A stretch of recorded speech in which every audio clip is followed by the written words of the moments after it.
Olá amigo, olá amiga, seja muito bem-vindo. Meu nome é Gustavo Ian e nesse vídeo nós falaremos sobre relacionamentos e neurociência. Olha que interessante, não é mesmo? Bom, se você gosta desse tipo de conteúdo, eu vou te lembrar de se inscrever no canal, comentar nesse vídeo aqui se faltar algo e, por favor, compartilhe com quem faz sentido para você. Vamos direto ao assunto? Eu quero te fazer uma pergunta. Qual é o tipo de pessoa que você tem atraído para a sua vida? São pessoas do modelo que você quer ou sempre os mesmos tipos de pessoa? Sim, relaxa que a neurociência vai te explicar isso. Vamos lá? Então, a neurociência te explica isso da seguinte forma: você sempre busca padrões familiares, mesmo que eles não sejam saudáveis. Olha que interessante. Se o nosso cérebro ele sempre busca padrões familiares, mesmo que eles não sejam saudáveis, é porque ele gosta de previsibilidade. São duas situações importantes que a neurociência nos traz, dois fatos interessantíssimos que ela nos traz e que mostram um pouquinho de como nós funcionamos, não é mesmo? Não, você não tem buscado, não tem atraído pessoas da mesma forma porque você é uma pessoa ruim. É simplesmente porque você funciona dessa forma. E você pode treinar esse movimento para que você mude o tipo de pessoas que você tem atraído. Viu aí, moça? Nem sempre você vai ter um sapo do seu lado. E viu aí, rapaz? Nem sempre você vai ter uma pessoa desagradável do seu lado. Você pode treinar para que você tenha um novo padrão de relacionamento, um novo padrão mental para buscar e atrair esse tipo de pessoa. Então vamos lá. Agora eu quero falar um pouquinho mais da parte científica, trazer um pouquinho mais de dados para cá.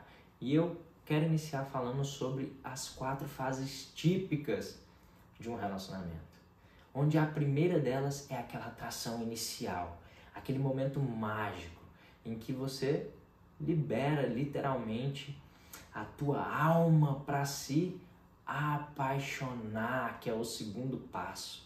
No segundo passo, você está literalmente obstinado, obcecado, literalmente entregue no relacionamento. Aqui você vive um momento e um período de euforia. Olha que interessante. E esse momento de euforia libera substâncias no cérebro relacionadas ao prazer. Olha que importante isso você saber. É mais do que importante você entender que o seu cérebro, ele libera essas substâncias e elas são semelhantes às drogas do prazer. Em terceiro lugar, a estabilização. Aqui, não. Aqui você começa a estabilizar a sua química. Aqui você entende que você precisa estar um pouquinho mais calmo. Aqui você já está um pouquinho mais maduro, talvez. A sua química cerebral, ela realmente se acalma no processo de tempo mesmo de relacionamento. E é importante ressaltar que na última parte, que é a 4ª fase, é onde o relacionamento ou ele vai se renovar ou ele vai terminar. Por quê, Gustavo? Que ou ele vai se renovar ou ele vai terminar.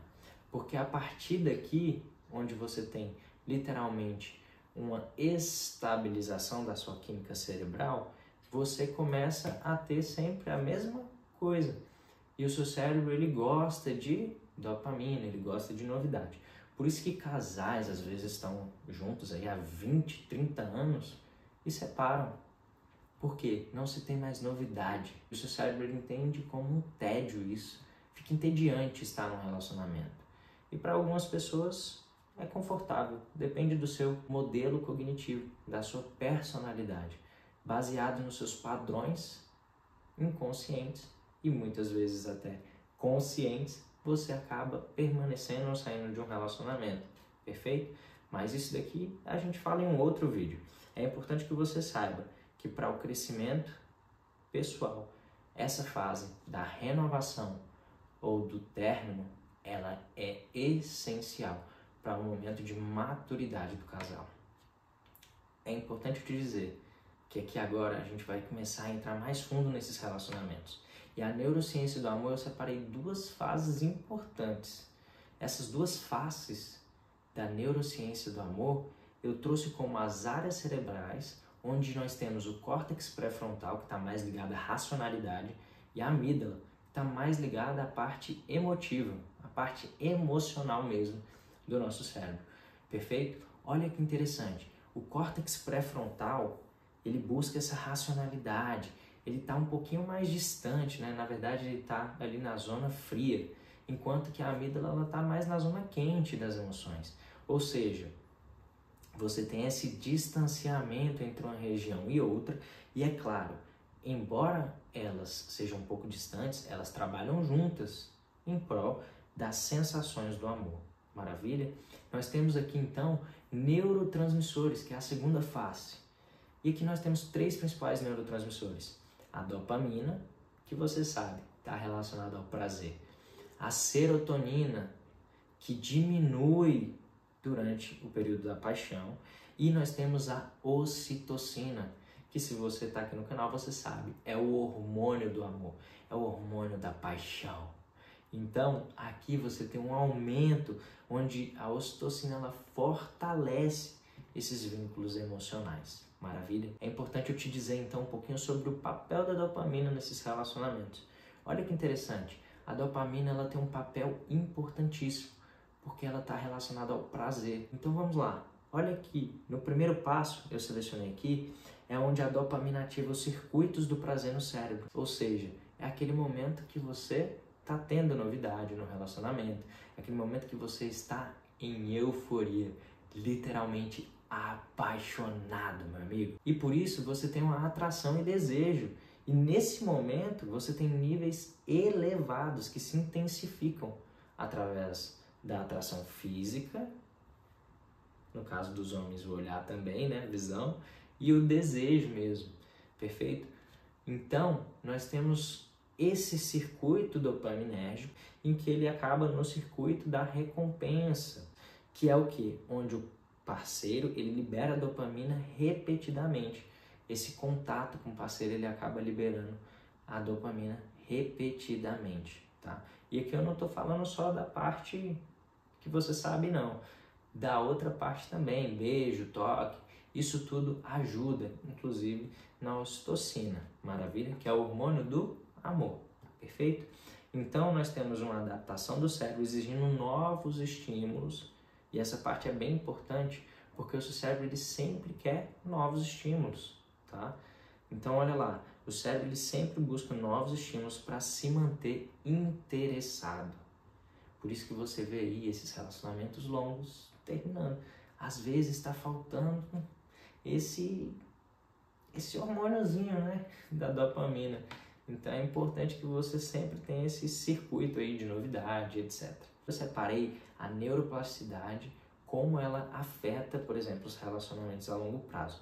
E eu deixei 3 observações importantes aqui sobre ela. A adaptação cerebral, que é quando o seu cérebro literalmente se reconecta com o tempo e com o seu parceiro e ele cria novas vias neurais dedicadas ao seu parceiro. Ou seja, como eu vou te explicar isso de uma forma mais didática? Imagine um campo. Nesse campo, você sempre passa em um único caminho e aqui ele começa a ficar na terra. Enquanto isso, o mato vai crescendo dos lados. Se você quer, por exemplo, criar um novo caminho neural, o que você faz?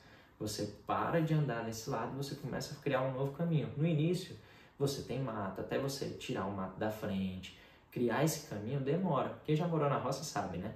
Então você demora. Enquanto isso, o outro lado vai crescendo. Ou seja, você vai fragilizando ou vai enfraquecendo o outro caminho que você fazia e vai fortalecendo esse novo caminho. Maravilha? É assim que funciona a neuroplasticidade. Memórias compartilhadas. Aqui você tem memórias conjuntas entre os parceiros de relação. Maravilha? Você cria e fortalece as sinapses, mas além disso tudo, você cria uma base neurológica para a intimidade profunda com aquela pessoa. O que isso significa na prática? Significa que você tem uma mudança de percepção com relação ao seu parceiro. E aqui, casais de longa data, eles processam as emoções de forma semelhante. Olha que interessante. Você tem uma sincronização cerebral, que é o terceiro passo. Ou seja, você acaba se adaptando ao parceiro e o parceiro se adaptando a você. Isso é ou não é interessante? Olha como é que é importante entender como o cérebro funciona. Sim, os relacionamentos, eles demandam esse entendimento.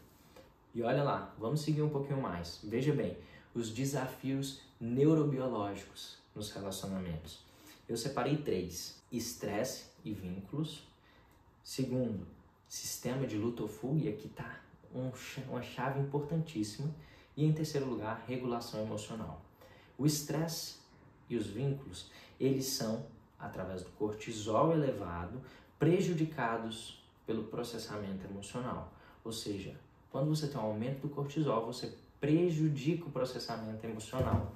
E ao prejudicar esse processamento emocional, você tem uma fragilidade no seu momento de regulação emocional. Maravilha?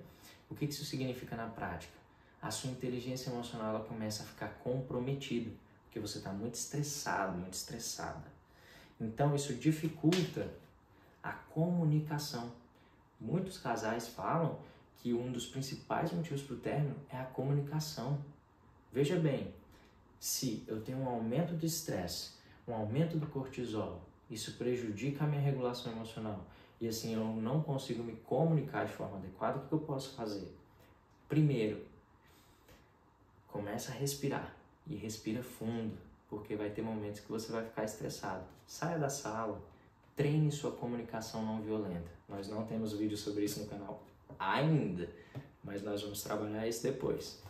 E você começa a trabalhar essa comunicação não violenta, assim você consegue ser um pouquinho mais assertivo. Maravilha?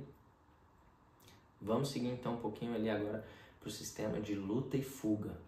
Olha que interessante isso que eu vou te dizer agora. Anota aí, o cérebro ele prioriza a autodefesa em detrimento da conexão. Como assim, Gustavo? O porquê que isso é importante? O seu cérebro ele sempre vai priorizar a autodefesa, ou seja, ele vai levantar o escudo em detrimento da conexão. Sabe quando a gente faz aquela analogia do escudo? Você está com o escudo em pé. Você sempre está no modo de defesa. O modo de defesa aqui é porque o seu cérebro ele funciona assim. Mas você pode treinar ele para que você abaixe os seus escudos, entenda através da escuta ativa, né, da empatia, tentando se colocar no lugar do outro, pelo menos entender como o outro pensa, para que você, a partir daí, consiga seguir uma comunicação e uma conexão com esse cidadão, com essa cidadã. Perfeito? Então, o cérebro, ele realmente, com conflitos, ele ativa essas respostas primitivas relacionadas à sobrevivência. Mas você pode treinar ele, tá? Quando estiver falando com o seu parceiro, você for atacado, você, é só um momento de estresse. Não fale estressado. Se necessário, saia do cômodo, respire, depois volte e fale. Lembre-se, na comunicação, quando você está nervoso, você interpreta uma coisa quando você está nervoso deste tamanho. Mas quando você, depois de pensar, você começa a interpretar a mesma coisa desse tamanho, porque você já deixou seu cérebro oxigenar. Maravilha, cara? Então, seguimos. Por último passo, eu deixei aqui como você pode cultivar relacionamentos saudáveis e fugir desses padrões disfuncionais de relacionamento. Maravilha? Então vamos lá. Em primeiro lugar, eu coloquei aqui a conexão consciente. Isso envolve autoconhecimento. É muito importante que você se conheça, porque só você se conhecendo, seus pontos fortes, fracos e etc., que você consegue de fato ter um relacionamento saudável. Em segundo lugar, comunicação efetiva. É somente através do diálogo que você consegue manter um relacionamento efetivo. E aqui você envolve habilidades sociais, empatia, entre outras. Comunicação não violenta, escuta ativa. Você tem várias coisas aqui que você pode treinar, hein? E eu já deixei até algumas dicas. Em terceiro lugar, regulação emocional. A regulação emocional nada mais é do que, imagina assim, você tem um padrão comportamental. Você está estressado. o termo regulação emocional é para você equilibrar sua emoção. Ou seja, quanto mais tempo você passa estressado, menor o nível de autorregulação emocional que você tem. E a mesma coisa acontece para emoções positivas também, tá? Então, essa autorregulação emocional é basicamente o tempo que você demora para estabilizar a sua emoção. Perfeito? Então, regulação emocional. Aqui você vai trabalhar, por exemplo, o gerenciamento de estresse e das suas próprias emoções. E tem vídeo aqui no canal falando sobre gerenciamento de estresse. Vai lá, pesquisa aí, inteligência emocional, por exemplo, é algo que eu trago sempre aqui no canal. Hábitos compartilhados. É importante que você tenha hábitos que compartilhem com o seu parceiro. Somente assim vocês vão ter esse contato. E lembre-se, o amor ele é construído. Anote isso que eu estou te dizendo. O amor ele é construído. E eu posso te provar isso de modo científico. Os neurotransmissores, eles estão aí para nos provar, por exemplo. A ocitocina, você consegue ativar ela no cérebro de diversas formas. A dopamina, você consegue também ativar ela de diversas formas. O contato físico, por exemplo, com o parceiro, libera dopamina.